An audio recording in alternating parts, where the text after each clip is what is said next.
Quantum दायरे में फंसने के अपने दिनों के दौरान जेनेट वैन डाइन का सामना कांग नामक एक निर्वासित यात्री से होता है।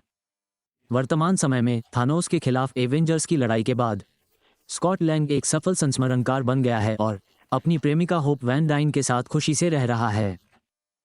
स्कॉट की अब किशोर बेटी कैसी एक राजनीतिक कार्यकर्ता बन गई है, जिसके परिणामस्वरूप उसके अपने पिता के साथ तनावपूर्ण संबंध हैं।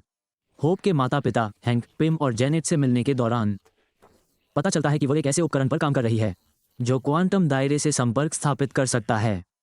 ये जानने पर जेनेट घबरा जाती है और बलपूर्वक उपकरण को बंद कर देती है, लेकिन संदेश प्राप्त हो जाता है, जिसके परिणामस्वरूप एक पोर्टल खुल जाता है और उन पांचों को क्वांटम दायरे में ले जाता है।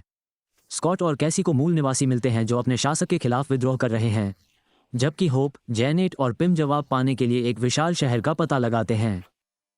होप, जेनेट और पिम लॉर्ड क्रिलर से मिलते हैं। जेनेट का एक पूर्व सहयोगी जो बताता है कि उसके जाने के बाद से चीजें बदल गई हैं और वह अब क्वांटम दायरे के नए शासक कांग के लिए काम कर रहा है। तीनों को भागने और क्राइलर का जहाज चुराने के लिए मजबूर होना पड़ता है। लैंग्स को विद्रोही नेता जेंटोरा ने बताया कि कांग के साथ जेनेट की भागीदारी अप्रत्यक्ष रूप से उसके सत्ता में आने के लिए जिम्मेदार है। विद्रोही जल्द ही कांग की सेना के हमले की चपेट में आ जाते हैं, जिसका नेतृत्व डारन क्रॉस करता है, जो स्कॉट के हाथों अपनी स्पष्ट मौत से बच गया था। क्राइलर के जहाज पर ने होप और पिम के सामने कबूल किया कि वह फिर से क्वांटम दायरे से कोई लेना देना क्यों नहीं रखना। कांग ने दावा किया कि वह और जेनेट दोनों क्वांटम दायरे से बच सकते हैं यदि वह उसकी मल्टीवर्सल पावर चाहती थी। जेनेट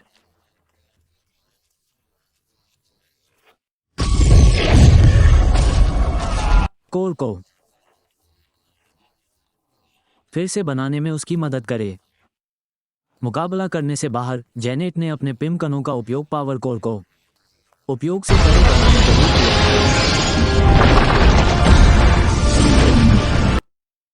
खान ने अपनी शक्तियों को वापस पाने के बाद अंततः क्वांटम क्षेत्र पर विजय प्राप्त की। लेंस को कोंग के पास ले जाया जाता है, जो मांग करता है कि स्कॉट उसकी पावर कोर वापस पाने में मदद करे, अन्यथा वह कैसी को मार देगा।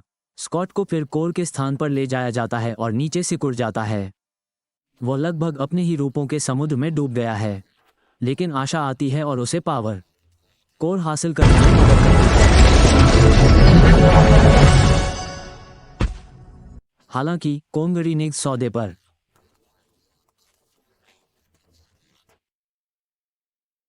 अपने चींटियों द्वारा बचाए जाने के बाद तेजी से विकसित हुआ और हाइपर इंटेलिजेंट बन गया। पिम स्कॉट और होप की मदद करता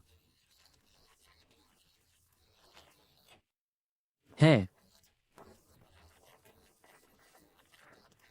भी।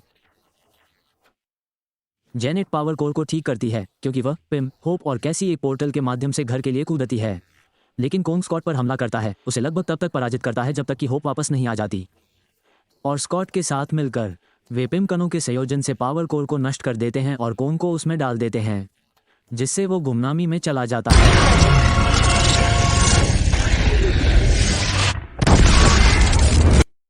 कैसी स्कॉट के लिए अपने अंत में पोर्टल को फिर से खोलती है और घर लौटने की उम्मीद करती है।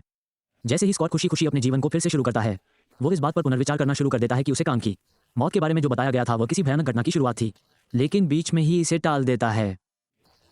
Credit scene. एक मोड्स के नेतृत्व में कोंग के कई वेरिएंट अपने में से एक की मौत पर शोक मनाते हैं और अपने बहुआयामी विद्रोह की योजना बनाते हैं। पोस्ट क्रेडिट सीन में लोकी और मोबियस का सामना विक्टर टाइमली नामक एक अन्य कोंग वेरिएंट से होता है।